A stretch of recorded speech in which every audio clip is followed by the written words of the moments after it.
संजय राऊत बोलतात, थेट जाऊया. काँग्रेस हा एक राष्ट्रीय पक्ष आहे. काँग्रेसची यादी ही दिल्लीतून जाहीर होते. काल सन्माननीय शरद पवारजी आणि जयंतराव पाटील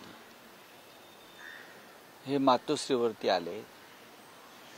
त्यांनी शिवसेना पक्षप्रमुख उद्धव ठाकरे यांच्याशी चर्चा केली. ती चर्चा साधारण पुढल्या रणनीती संदर्भात, म्हणजे तीन पक्षांच्या एकत्र सभा किंवा प्रचार यंत्रणा ही कशा प्रकारे राबवायची, उमेदवारांच्या घोषणा एकत्रित करता येतील का, या संदर्भात चर्चा झाली. आणि ती चर्चा अर्थातच पवार साहेबांबरोबर नेहमी सकारात्मक चर्चा होत असते. शिवसेनेची पहिली यादी ही तयार आहे आणि मी काल आपल्याला म्हणालो होतो की आज दिवसभरात ती आम्ही प्रसिद्धीला देऊ. काँग्रेस, राष्ट्रवादी काँग्रेस, शिवसेना तिन्ही पक्षांनी आपापलं जागा वाटप हे जवळजवळ पूर्ण केलं आहे. माननीय बाळासाहेब आंबेडकर म्हणजे वंचित बहुजन आघाडी ही आघाडीमध्ये आहे का, हा प्रश्न आपण कायम विचारत असता. आम्ही म्हणतो आहे. वंचित बहुजन आघाडी महाविकास आघाडीचा महत्त्वाचा घटक आहे. त्यांच्याशी आमची चर्चा अनेकदा झाली. चर्चेला स्वतः बाळासाहेब आंबेडकर उपस्थित राहिले. चर्चा कालपर्यंत सुरू होती, आजही राहील. महाविकास आघाडीकडून सन्माननीय बाळासाहेब आंबेडकर यांना आम्ही 1-4 जागांचा प्रस्ताव दिलेला आहे. तो कायम आहे. आता त्या संदर्भात अजून काही चर्चा सुरू आहेत आणि त्या संपलेल्या नाहीत. आणि आम्हाला खात्री आहे की या देशात आणि महाराष्ट्रात जे ईदी अमीनचं राज्य सुरू आहे, हुकुमशाही वेगळ्या पद्धतीने ईदी अमीनचं राज्य सुरू आहे, संविधानच गिळतायत, म्हणजे नरसंहार होतो. ईदी अमीन हा नरभक्षक होता. हे संविधान भक्षक लोक या देशावर राज्य करतात. डॉक्टर आंबेडकरांचं संविधान गिळण्याचा प्रयत्न होतो आहे.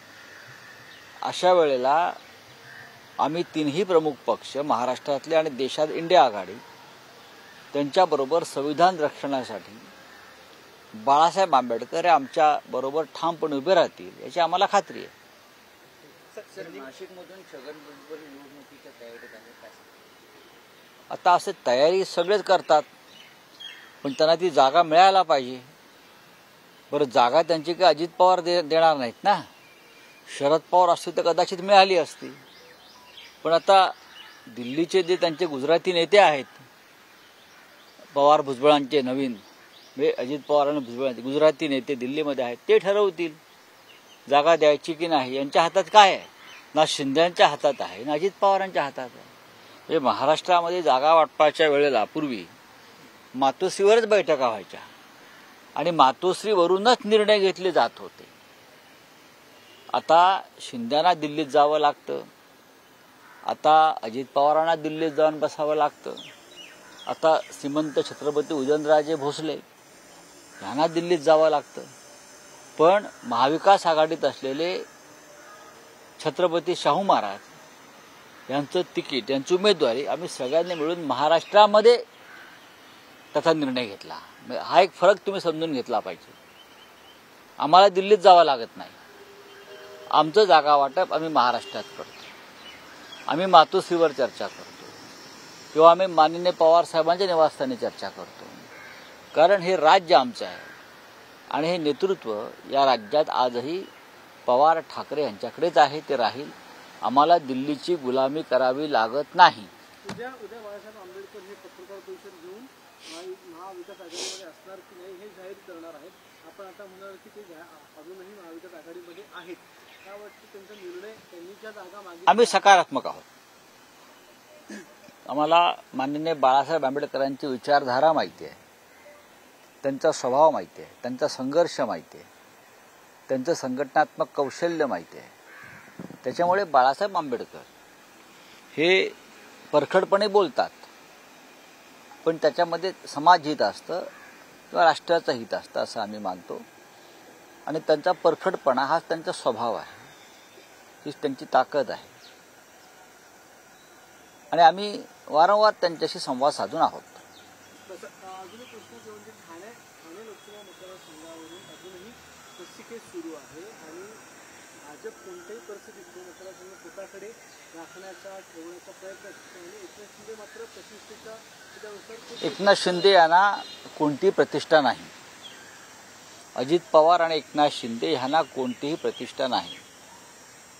ब्रिटिश काळामध्ये किंवा मोगल काळामध्ये मांडलिक संस्थानिकांचं जे महत्त्व होतं, मांडलिक संस्थानिक, तेच महत्त्व या दोघांना महाराष्ट्रामध्ये आहे. स्वतःचे निर्णय घेण्याची कुवत आणि हिंमत आणि अधिकार या दोन्ही नेत्यांना नाही. हे मांडलिक आहेत आणि त्याच्यामुळे त्यांना छत्रपती शिवाजी महाराज हे दिल्लीत गेले, आग्र्याला, औरंगजेबाच्या दरबारात, आणि त्यांना वाटलं की माझा अपमान होतोय, तेव्हा त्यांनी ताडकन तिथून ते बाहेर पडले, संघर्ष केला आणि परत महाराष्ट्रात आले. पण या दोन्ही नेत्यांना वारंवार भाजपच्या नेत्यांच्या हिरवळीवर जाऊन बसावं लागतं आणि येताना पार्श्वभागावर त्या हिरवळीचं गवत घेऊन यावं लागतं, त्यांच्या पांढऱ्या कपड्यांवर. हे आपण पाहिलं असेल, कॅमेरा लावा, गवत आहे की नाही पहा दिल्लीचं, अमित शहाच्या लॉनवरचं किंवा नड्डाच्या लॉनवरचं, तिथेच बसलेले असतात हे लोक. केजरीवाल यांच्यासाठी एक रॅली काढली जाणार आहे, त्यामध्ये उद्धव ठाकरे देखील सहभागी होणार का? रामलीला मैदानावर 31 तारखेला एक महारॅली आहे. देशभरातून हुकुमशाही विरोधात लोक एकवटणार आहेत. ज्या पद्धतीनं झारखंडचे विद्यमान मुख्यमंत्री हेमंत सोरेन आणि दिल्लीचे मुख्यमंत्री केजरीवाल यांना अटक करण्यात आली, ते पाहता या देशावरती हुकुमशाहीचंच राज्य सुरू आहे. बनावट खटले, खोटे पुरावे हे स्पष्ट दिसत आहे आणि त्या विरोधामध्ये आम्ही सगळे एकवटणार आहोत. आणि महाराष्ट्रातून श्री उद्धवजी ठाकरे, शिवसेना पक्षप्रमुख आणि शरद पवार हे नक्कीच त्या मेळाव्याला उपस्थित राहतील. जो है दिल्ली हाईकमांड से बात कर रहे हैं और इसीलिए कल कांग्रेस के लीडर्स जो है वो मातोश्री पे मौजूद नहीं थे. नहीं, ऐसी बात नहीं है. मातोश्री पे पवार साहब पहली बार नहीं आए हैं ना. जब हमारे कांग्रेस के साथ अलायंस नहीं था तब से बाला साहब ठाकरे के जमाने से और प्रबोधनकार ठाकरे जी के जमाने से शरद पवार जी मातोश्री पे आ रहे हैं. शरद पवार जी और मातोश्री का एक अलग रिश्ता है हमेशा, और कांग्रेस के नेता भी आते जाते रहते हैं. कल की कोई बड़ी राजनीतिक बैठक नहीं थी क्या मातोश्री में आने के लिए हमको किसी की परमिशन तो नहीं लगती ना, कि आज पवार साहब आ रहे हैं या आज राहुल गांधी जी आ रहे हैं तो क्या किसको पूछना चाहिए? नहीं, मातोश्री के दरवाजे सबके लिए खुले, आप भी आइए. तो ये कोई बात नहीं है. तो क्या हो गया? सीट शेयरिंग के ऊपर डिस्कशन. कल सीट शेयरिंग के ऊपर कोई चर्चा नहीं थी. सीट शेयरिंग के ऊपर हमारी चर्चा पहले ही खत्म हो गई. कांग्रेस के लीडर्स नाराज हैं. क्यों? हमें तो कोई किसी ने बताना ही. आपको बताया तो मुझे बताइए, किसने फोन करके बताया? कल कोई सीट शेयरिंग की बात नहीं है. हमारे हिसाब से सीट शेयरिंग की चर्चा खत्म हो गई.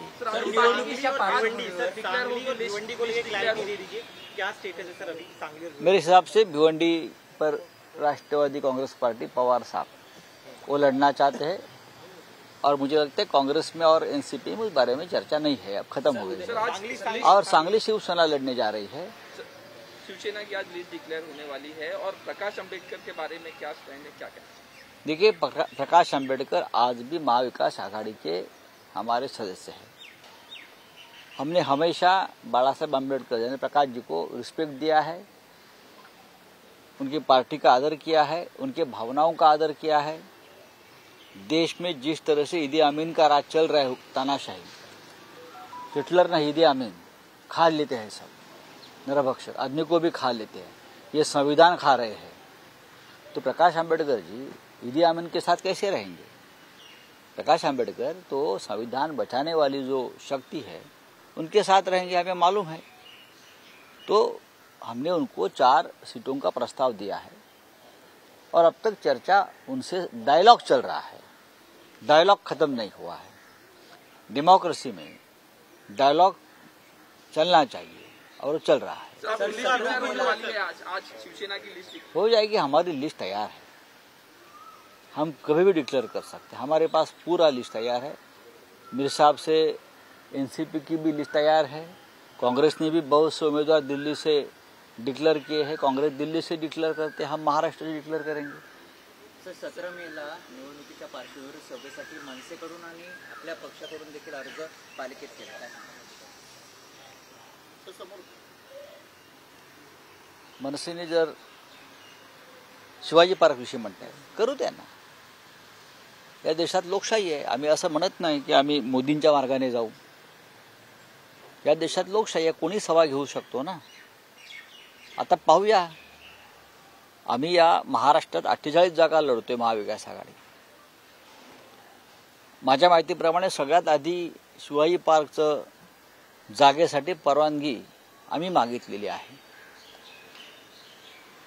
शिवाजी पार्कची एक परंपरा आहे राजकीय सभांसाठी, त्याच्यामुळे जर कोणी सभा मागत असेल तर त्यांना मिळाला पाहिजे। सर 2 चीजें, एक वीवीए को लेकर आपने कहा डायलॉग उनसे चल रहा है कि आप लोग की सीट बंटवारे का फॉर्मूला तय हुआ क्योंकि आपने कहा बातचीत खत्म हो गई और वीवीए चाहती है थोड़ा और ज्यादा सीटें दें, क्या आप लोग ओपन है ज्यादा सीटें देने के लिए? बातचीत चल रही है, जीतने वाली सीट है वही हमने वंचित बहुजन आघाड़ी को दी।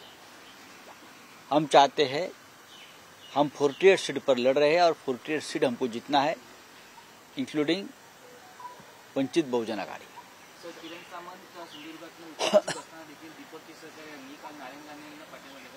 मला माहीत, पक्षाच्या अंतर्गत बाबीत दुसऱ्यांच्या आम्हाला डोकं खुपसायचे कारण नाही। आम्ही विनायक राऊत आमचे उमेदवार आहेत तिथे, आणि विनायक राऊत पुन्हा एकदा प्रचंड मताधिक्यानं लोकसभेत निवडून जातील। चला, धन्यवाद। कंगना रनौत को लोकसभा की सीट दी गई है। पहले जब उनका ऑफिस तोड़ा गया था मुंबई में, काफी टसल दिखा था एनडीए और कंगना रनौत के बीच में, आज उनको लोकसभा की सीट मिल रही है, कैसे देखते हो?